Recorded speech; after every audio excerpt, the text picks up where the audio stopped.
Kalau semua, saya mohon minta maaf dikarenakan kamera saya tidak ada. Jadi nanti pada video ini saya tidak memakai kamera dikarenakan kamera saya lagi rusak. Jadi saya mohon minta atas pengertiannya. Kalau itu mari kita lanjut. Assalamualaikum warahmatullahi wabarakatuh. Saya Raden Kepir. Saat ini saya akan lanjutkan pemahaman saya atas dalam pertemuan ke-8, yaitu materi paralegal pidana narkotika, bagian dasar-dasar hukum kasasi di Mahkamah Agung, dasar-dasar hukum peninjauan kembali, dan dasar-dasar hukum eksekusi putusan di pengadilan negeri. Oke, lanjut. Pertama, upaya hukum kasasi.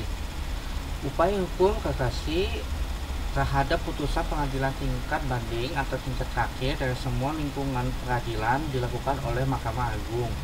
Permintaan kasasi harus dilakukan dalam tenggang waktu 14 hari. Mahkamah Agung memeriksa kasasi karena 1. Tidak berwenang atau melampaui batas wewenang. 2. Salah menerapkan hukum atau melanggar hukum yang berlaku. 3. Lalai memenuhi syarat yang diwajibkan oleh peraturan perundang-undangan yang mengancam kelalaian itu dengan batalnya putusan yang bersangkutan. Namun, terhadap putusan bebas tidak dapat dimintakan kasasi. Dalam pemeriksaan kasasi, wajib membuat serta menyerahkan memori kasasi dalam waktu 14 hari. Setelah mengajukan permohonan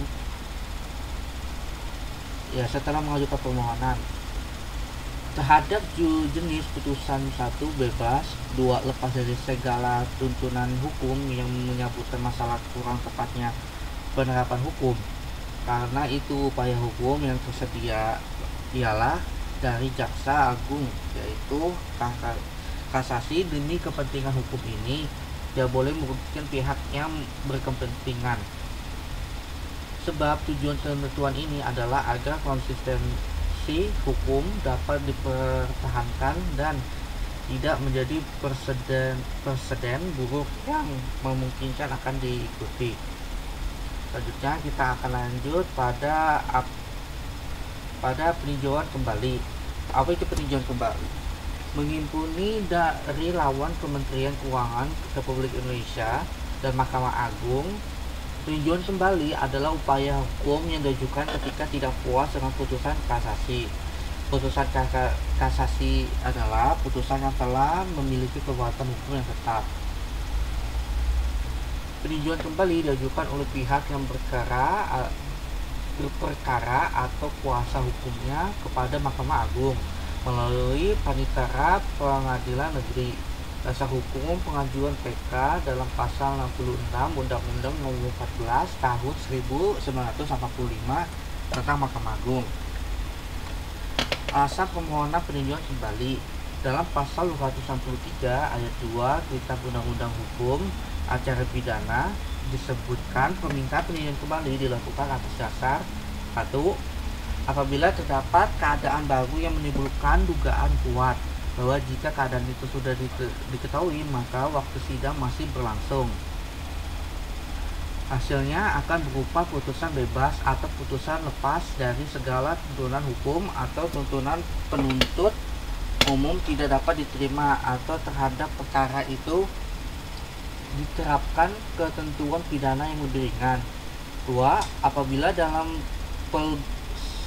berbagai putusan terdapat pernyataan bahwa sesuatu telah terbukti akan tetapi hal atau keadaan sebagai dasar dan alasan putusan yang dinyatakan telah terbukti itu ternyata telah bertentangan satu dengan yang lain.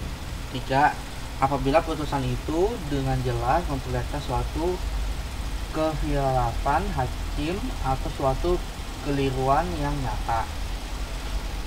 Akhirnya kita akan tentang eksekusi dalam negeri.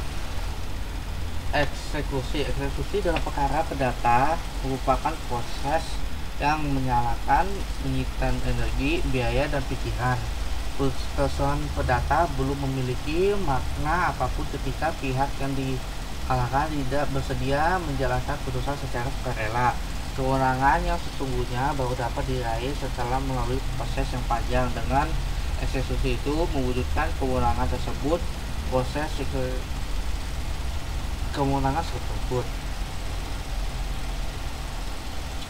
eksekusi menjadi lama dan rumit karena pihak yang dikalahkan sulit untuk menerima putusan dan tidak mau menjalankan kewajiban yang dibebankan kepadanya. Puncak dari suatu perkara perdata adalah ketika putusan hakim yang telah berkekuatan hukum tetap dapat dilaksanakan. Dalam hal pelaksanaan eksekusi terdapat asas-asas yang digunakan dalam pelaksanaan eksekusi. Asas-asas tersebut antara lain: 1. Putusan yang dapat dijalankan adalah putusan yang lebih berkekuatan hukum tetap.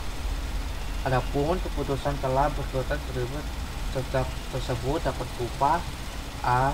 Putusan pengadilan tingkat pertama yang tidak diminta pemeriksaan ulang atau kasasi karena telah diterima oleh para pihak yang berperkara. B. Putusan pengadilan tingkat banding yang telah tidak diminta kasasi ke Mahkamah Agung. C. Putusan pengadilan tingkat kasasi dari Mahkamah Agung atau putusan peninjauan kembali dari Mahkamah Agung.